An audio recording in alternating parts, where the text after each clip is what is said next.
আসসালামু আলাইকুম and welcome to the Farhan's notes channel. আজকের ভিডিওতে তোমরা থাম্বনেল দেখে বুঝতেই পেরে গেছো যে আমি কলেজে ওঠার পর হোস্টেল নিয়ে কি কি বিষয় সম্পর্কে খেয়াল রাখা প্রয়োজন, এই সকল বিষয় নিয়ে আলোচনা করব। বিশেষ করে নটরডেম কলেজে যারা চান্স পেয়েছো, তোমরা জানো নটরডেম কলেজের কোনো হোস্টেল নেই ছাত্রদের জন্য, তাদের কলেজের ভিতরে শুধু খ্রিস্টান ছাত্রদের জন্য হোস্টেল রয়েছে।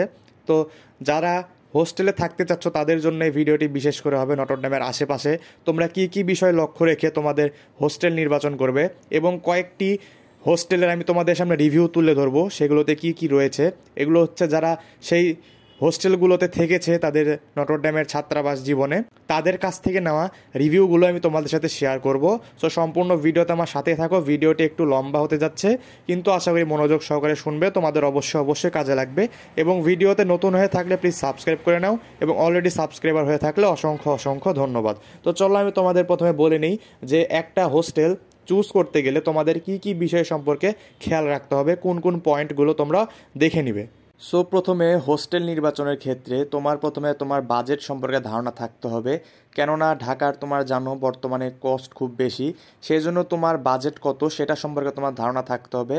তুমি তোমাদের সিটের প্রতি অর্থাৎ রুমের জন্য কত টাকা খরচ করবা, তোমার খাবারের জন্য কত টাকা খরচ করবা, এবং তোমার ট্রান্সপোর্টের সিস্টেম কি হোস্টেল থেকে তোমাদের যে কলেজ আছে সেই বিষয়টা তোমাদের লক্ষ্য রাখতে হবে, কেননা বর্তমানে সব কিছুর দামই বেশি। তাহলে তোমাদের যদি অ্যারাউন্ড 10K অর্থাৎ 10,000-এর মতো যদি বাজেট থাকে তোমার এই থাকা এবং খাওয়ার জন্য, তাহলে আমার মনে হয় তোমার জন্য মোটামুটি না অনেক ভালো একটা হোস্টেল তুমি পেয়ে যাবে নটরডেমের আশেপাশে। শুধু নটরডেমের আশেপাশেই না, 10,000 তোমার থাকা এবং খাওয়ার জন্য যে কোনো জায়গায় ভালো একটা হোস্টেল তোমাকে দিতে পারবে। 10,000-এর কমে যে পাওয়া যাবে না এটা কিন্তু নয়, 10,000-এর কমেও এটা সম্ভব, কিন্তু তোমার যে পড়ালেখার জন্য পরিবেশ, তারপরে থাকা খাওয়ার যে ব্যবস্থাটা সেটা একটু খারাপ হবে, এটার সাথে তোমাকে মানিয়ে নিতে হবে।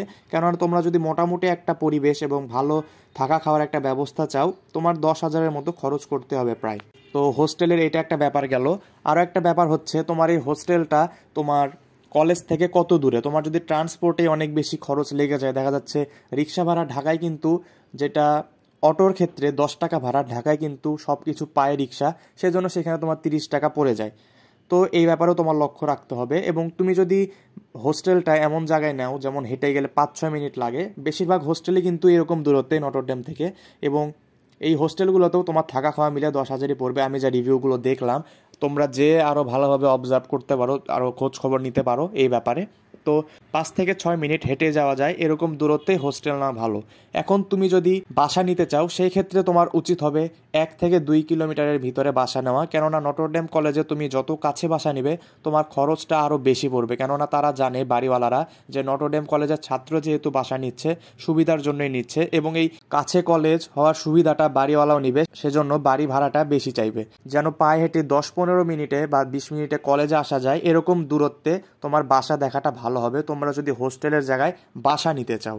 এক্ষেত্রে বাসা ভাড়াটাও কম পড়বে। হোস্টেলের ক্ষেত্রে আরেকটা বিষয় অবশ্যই লক্ষ্য রাখবে, হোস্টেলটা সম্পর্কে জাস্ট ভালো কথা শুনেই হোস্টেলটা বুক করে ফেলবে না, কেননা হোস্টেলে ওঠার পর ঢাকার বেশিরভাগ হোস্টেলেই এই নিয়মটা চালু যে তাদের সাথে একটা অ্যাগ্রিমেন্ট হয় যে এত তারিখ পর্যন্ত তারা টাকা নিয়ে নেয়, এবং তুমি যদি হোস্টেল চেঞ্জ করতে চাও তারা কিন্তু টাকাটা ফেরত নেয় না।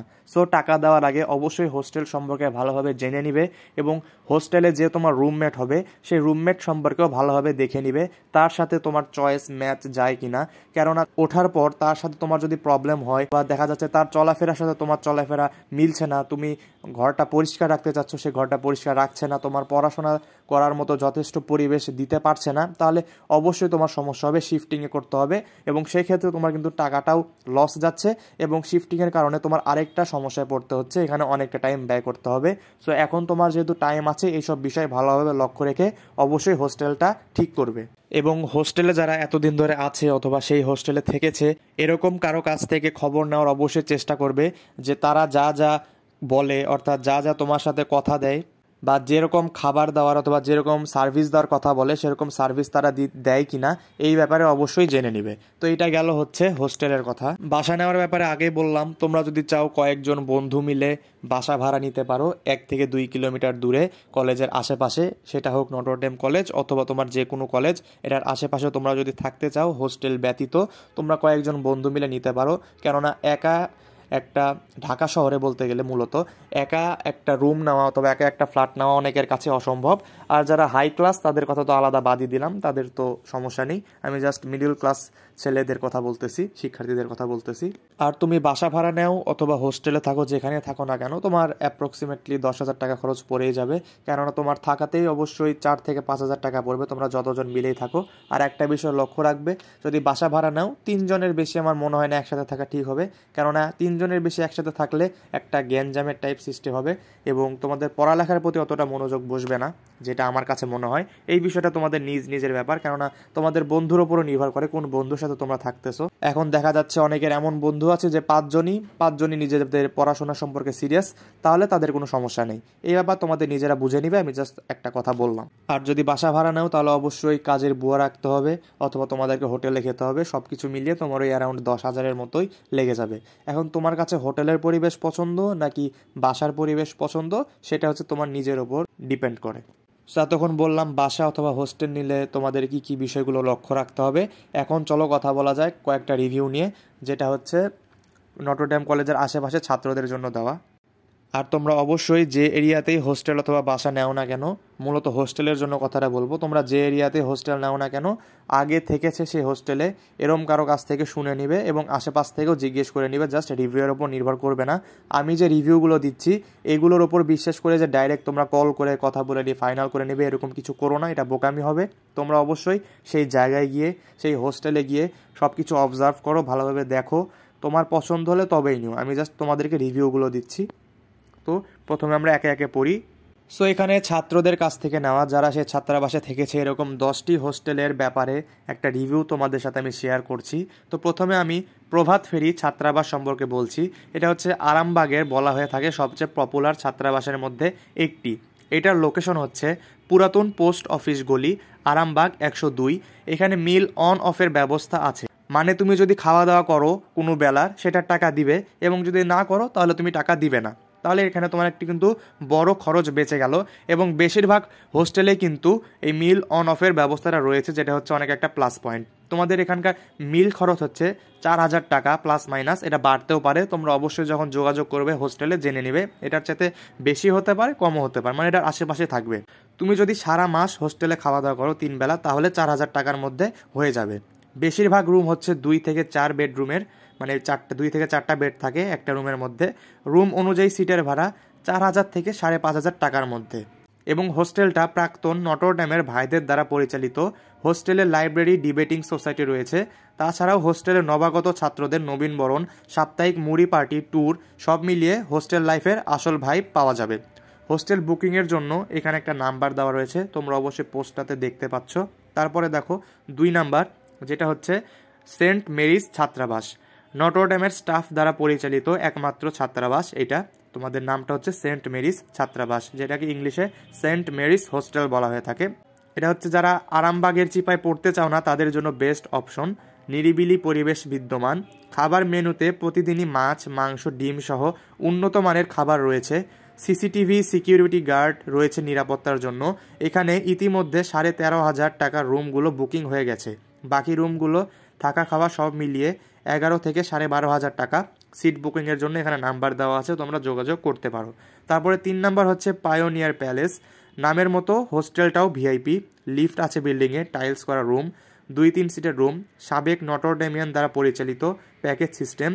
2 সিটের রুমে অ্যাটাচড বাথরুম ও অ্যাটাচড বেলকনি আছে, সব মিলিয়ে 10,000 থেকে 12,500 টাকা পড়ে যাবে। তারপরে হচ্ছে অনির্বাণ, এটা হচ্ছে আরামবাগ 152-তে। রুম ভাড়া 3700 থেকে 4700 টাকা। মিল অন অফের ব্যবস্থা আছে, মিল খরচ 3,500 থেকে 4,000 টাকা। এখানে বলা রয়েছে এই হোস্টেলটা বেস্ট চয়েস, এখানে পরিবেশ অনেক ভালো, নামাজের রুম আছে, স্বল্প খরচে বেস্ট সার্ভিস যারা পেতে চায় তাদের জন্য এটার বিকল্প নেই। এই রিভিউগুলো যেগুলো আমরা পড়ছি এগুলো কিন্তু সেখানে থাকা ছাত্রদের কাছ থেকে সংগ্রহ করা, এটা কিন্তু বানানো না। এবং তোমরা অবশ্যই সেখানে কল দিয়ে সেখানে গিয়ে সব কিছু লক্ষ্য করে তারপরে ডিসিশন নিবে। আমি জাস্ট তোমাদের কাছে এই ব্যাপারে বলছি, আমার উপরে বিশ্বাস করে যে বুক করে ফেলতে হবে এরকম কিছু নয়। তারপরে দেখো নিমন্ত্রণ ছাত্রাবাস, এটা হচ্ছে আরেকটি ছাত্রাবাস। তো রয়্যাল গলি আরামবাগ 152তে এটা। তারপরে মিল অন অফের ব্যবস্থা আছে, 3 বেলার মিল খরচ 3500 প্লাস হবে। বেশিরভাগ রুম 2 সিটের, ভাড়া 4000 থেকে 4500 টাকা। হোস্টেলটা প্রাক্তন নটরডেমের ভাইদের দ্বারা পরিচালিত। হোস্টেল উমেন স্পোর্টিং ক্লাব আছে, তাদের নিজস্ব কার্যক্রম যেমন ক্রিকেট, ফুটবল টুর্নামেন্ট থাকে। হোস্টেলের সবার মধ্যে অনেক ভালো সম্পর্ক, নামাজের জন্য নির্দিষ্ট জায়গা আছে, খাবারের মান বেশ ভালো। ধানসিঁড়ি ছাত্রাবাস, এটা হচ্ছে অবস্থান আরামবাগ 53। মিল অন অফের ব্যবস্থা আছে, অ্যাটাচ বাথরুম আছে, কিন্তু রুমের সাইজ তুলনামূলক ছোট। প্রভাত ফেরির মতো চিত্রণ নামের ম্যাগাজিন আছে। ভাড়া সিঙ্গেল রুম 5000 টাকা, 2 জনের রুম সিট ভাড়া 4500 টাকা। 3 জন রুম, যদি 3 জনের রুম হয় এবং অ্যাটাচ বাথরুম হয়, সিট ভাড়া 4500 টাকা। তারপর হচ্ছে নিউক্লিয়াস হোস্টেল, মধুমতি গলিতে মেইন বিল্ডিং। সব মিলিয়ে খরচ 8000-এর প্লাস মাইনাস হবে। হোস্টেলের ম্যানেজমেন্ট অনেক ভালো, পরিচালক আমান ভাই প্রাক্তন নটরডেমিয়ান, এবং হোস্টেলের ছাত্রদের নিজের ছোট ভাইয়ের মতো কেয়ার করেন। এখানে নাম্বার দেওয়া আছে। তারপরে সোনালী ছাত্রাবাস, আরামবাগে এদের অনেকগুলো বিল্ডিং রয়েছে, তবে আরামবাগ মসজিদের পাশে ওইটাই মেইন বিল্ডিং। যাদের আর্থিক অবস্থা বেশ ভালো তারা মেইন বিল্ডিংয়ে উঠতে পারো। মিল অন অফের কোনো ব্যবস্থা নেই। ধরুন কলেজ বন্ধ দিল, আপনি বাড়ি গেলেন, হোস্টেলে খাওয়া দাওয়া করলেন না, তারপরও আপনাকে খাবার খরচ আর ভাড়া ফুল দেওয়া লাগবে। এটা তোমরা অ্যাভয়েড করতে পারো।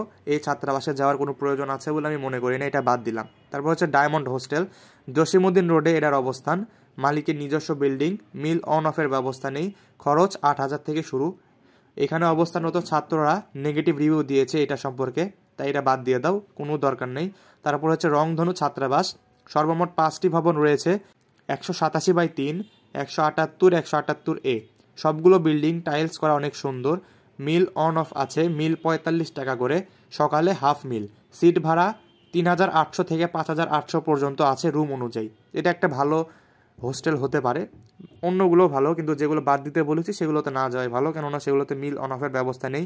মিল অন অফ কিন্তু অনেক বড় একটা প্লাস পয়েন্ট। তারপরে দেখো প্রজ্ঞা ছাত্রাবাস, ছাত্রাবাসটি নতুন, আরামবাগ হাই স্কুলের পাশের গলি।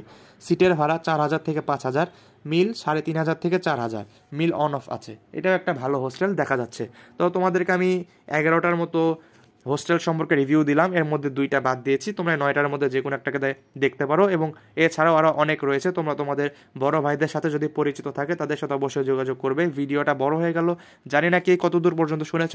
যদি সম্পূর্ণ শুনে থাকো, আশা করি কোনো না কোনো হেল্প অবশ্যই হয়ে থাকবে, এবং এই হেল্পের জন্য প্লিজ লাইক দিয়ে দাও। তোমার বন্ধুকে অবশ্যই শেয়ার করতে ভুলো না। সো আজকে এই পর্যন্তই, সামনে আরও ভিডিও পেতে চ্যানেলটি সাবস্ক্রাইব করে নাও। আসসালামু আলাইকুম।